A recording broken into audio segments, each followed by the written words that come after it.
man Islandiyada bo'lganimda, Yevropadagi eng katta sharsharani oldida turganimda, bir deganda suv shunaqa moshida oqyapti. Men uni dahshatligini, men chunki bunaqa sharshara hali ko'rmaganman. Bir sekundda qancha litr oqadi suv? 5 ga 15 uchta basseyn chuqurligi 3 metrdan bir deganda to'lar ekan. Man o'shanda tushunganmanki, bu patok tugamaydi. 1 yil 365 bu tugamaydi. Bu patok shunaqa. Man aytdim, qayerdan kelyapti?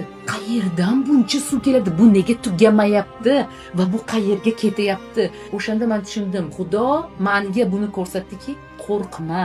Sen shunchaki ishon, mana bu patok ham kimnikidir emas-ku, mana shu vodopad kimdir qilmayapti-yu, odam qo'li bilan bo'lmayapti-yu. Qo'rqma, tugamaydi. Mani bu hayotdagi, bu dunyodagi yaxshiliklarim va qudratim tugamaydi. Ishon qudratimga. Men o'shanda tushunganman. Pul ham xuddi shunday. Insonga pul xuddi shunaqa bir deganda Xudodan shundoq keladi va qayergadir ketadi. Norma bu, tabiiy bu.